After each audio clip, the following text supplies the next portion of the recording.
En este momento estamos iniciando el fresado de un hexágono. Lo estamos haciendo en un divisor con relación 40:1.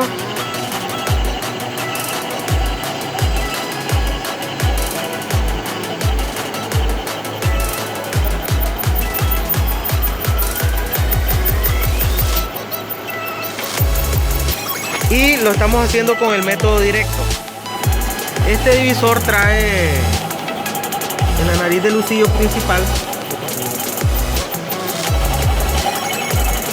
un disco que está dividido en 36 divisiones. Por lo tanto, vamos a dividir la cantidad de divisiones, que en este caso es 6, por ese número. O sea, 36 entre 6 nos da un resultado de 6. Cada 6 vamos a ir haciendo una cara hasta que terminemos el hexágono. Tal vez en otro momento explicamos de alguna otra manera los cálculos y con otra cantidad o otra forma regular de un polígono. En este caso estamos haciendo un polígono regular de 6 lados y por eso lo vamos a explicar de esa manera bastante sencillo. No hemos hecho cálculos ni nada aquí, solo estamos dando el ejemplo de del mecanizado. Ya hemos mecanizado una cara, ahora vamos a proceder a hacer la división de la siguiente cara.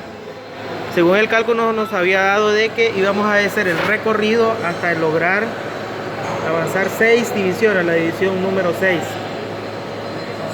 A ver, ahí vamos a probar. En la división número 6, ahí estamos haciendo la segunda cara.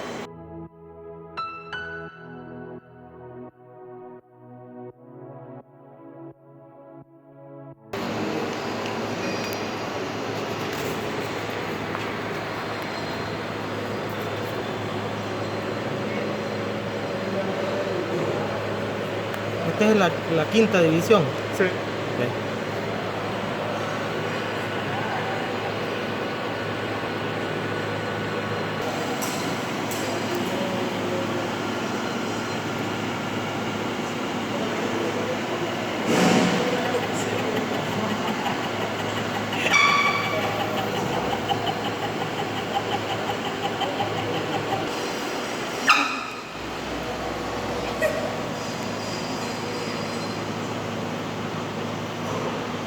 Sí.